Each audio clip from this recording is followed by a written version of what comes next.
കാലം ആരിലേക്കും ആരെയും വെറുതെ കൊണ്ടെത്തിക്കില്ല. എല്ലാത്തിനും ഒരു കാരണമുണ്ടാകും. ഒറ്റപ്പെടുത്താനും കുറ്റപ്പെടുത്താനും എളുപ്പമാണ്. പക്ഷെ ചേർത്ത് നിർത്താൻ അത്ര എളുപ്പമല്ല. കാരണം അത് നമ്മളെ മനസ്സിലാക്കിയവർക്കേ പറ്റൂ. കുറ്റപ്പെടുത്തി കണ്ണ് നിറയ്ക്കുന്നതല്ല, കൂടെ നിർത്തി കണ്ണീർ തുടയ്ക്കുന്നതാണ് യഥാർത്ഥ സ്നേഹം. പക വീട്ടേണ്ടത് പകരം ചോദിച്ചുകൊണ്ടല്ല, സ്വയം ഉയർത്തെഴുന്നേറ്റ് കൊണ്ടാകണം. കാലം നൽകുന്ന മറുപടിയേക്കാൾ വലുതാകില്ല ഒരു പകരം വീട്ടലും. യോഗമില്ലെന്ന് കരുതി മാറി നിൽക്കുന്നവരല്ല, നേടിയെടുക്കണം എന്ന് കരുതി മുന്നോട്ട് കുതിച്ചവരെ വിജയിച്ചിട്ടുള്ളൂ. നമ്മുടെ മനസ്സിനെ ഒരുപാട് വേദനിപ്പിക്കുന്ന സങ്കടങ്ങളൊക്കെ ചിലർക്ക് വെറും തമാശ മാത്രമായിരിക്കും.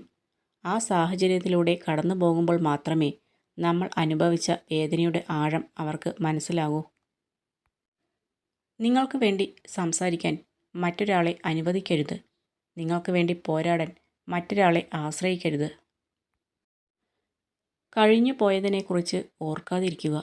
എപ്പോഴും കൂടെയുള്ളതിനെ ചേർത്ത് പിടിക്കുക. വരാനിരിക്കുന്ന എന്തുമാവട്ടെ അതിൽ പ്രതീക്ഷ അർപ്പിക്കുക. മറ്റുള്ളവർ എന്ത് വിചാരിക്കും എന്ന് കരുതി നമ്മൾ മാറ്റിവെക്കുന്ന നമ്മുടെ ഓരോ കുഞ്ഞു സന്തോഷങ്ങളും നമ്മുടെ ജീവിതത്തിലെ ഏറ്റവും വലിയ നഷ്ടങ്ങളായിരിക്കും. വീണു പോകുന്നത് നിങ്ങളുടെ തെറ്റല്ല, പക്ഷേ വീണിടത്ത് തന്നെ കിടക്കുന്നത് നിങ്ങളുടെ പിഴവാണ്. പറക്കാനുള്ള ചിറകുകൾ സമൂഹം വെട്ടിക്കളഞ്ഞാൽ അതിൻ്റെ പേരിൽ കരഞ്ഞു തളർന്നിരിക്കരുത്.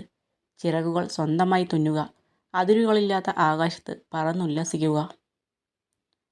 തൊട്ടാവാടി നമുക്കൊരു ഓർമ്മപ്പെടുത്തലാണ്. എത്ര പ്രാവശ്യം തളർന്നു പോയാലും ഒരു നിശ്ചിത സമയത്തിനുള്ളിൽ വീണ്ടും കരുത്തോടെ ഉയർത്തെണീക്കും. അതുപോലെ ആകണം നമ്മളും. തളർന്നു പോകുന്നതല്ല പരാജയം, വീണ്ടെടുക്കാതിരിക്കുന്നതാണ് പരാജയം. വിലയറിയാതെ വലിച്ചെറിയുന്ന പലതും വിലയറിയുമ്പോൾ വില കൊടുത്താലും വാങ്ങാൻ കഴിയാതെയാകും. ചില ബന്ധങ്ങളും അതുപോലെയാണ്. വേദന ശരീരത്താണെങ്കിലും മനസ്സിലാണെങ്കിലും സ്വയം അനുഭവിച്ചവർക്കല്ലാതെ ആർക്കും അതിൻ്റെ തീവ്രത മനസ്സിലാവില്ല. ചെയ്ത തെറ്റുകൾ ന്യായീകരിക്കുന്നവനല്ല, അത് തിരുത്താൻ മനസ്സ് കാണിക്കുന്നവരാണ് യഥാർത്ഥ മനുഷ്യൻ. ജീവിതം കടലോരത്തെ കരിങ്കല്ലുകളെപ്പോലെ ആകണം.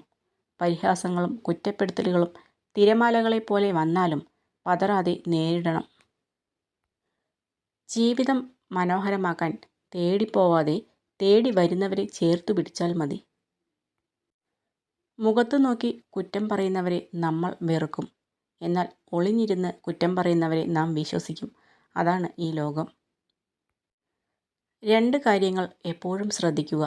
അതിലൊന്ന് സഹായിച്ചവരെ മറക്കാതിരിക്കുക, മറ്റൊന്ന് വിശ്വസിച്ചവരെ വഞ്ചിക്കാതിരിക്കുക. എപ്പോഴാണോ നമ്മൾ മറ്റുള്ളവർക്ക് ഭാരമായി തീരുന്നത് അവിടെ നിന്ന് മൗനമായി പിന്മാറണം. എവിടെയാണോ നമ്മൾ കരഞ്ഞത് അവിടെ നിന്ന് ചിരിക്കാൻ പഠിക്കണം. ആരാണോ നമ്മളെ പരിഹസിച്ചത് അവരുടെ മുന്നിൽ തല ഉയർത്തിപ്പിടിച്ച് ജീവിക്കാൻ പഠിക്കണം.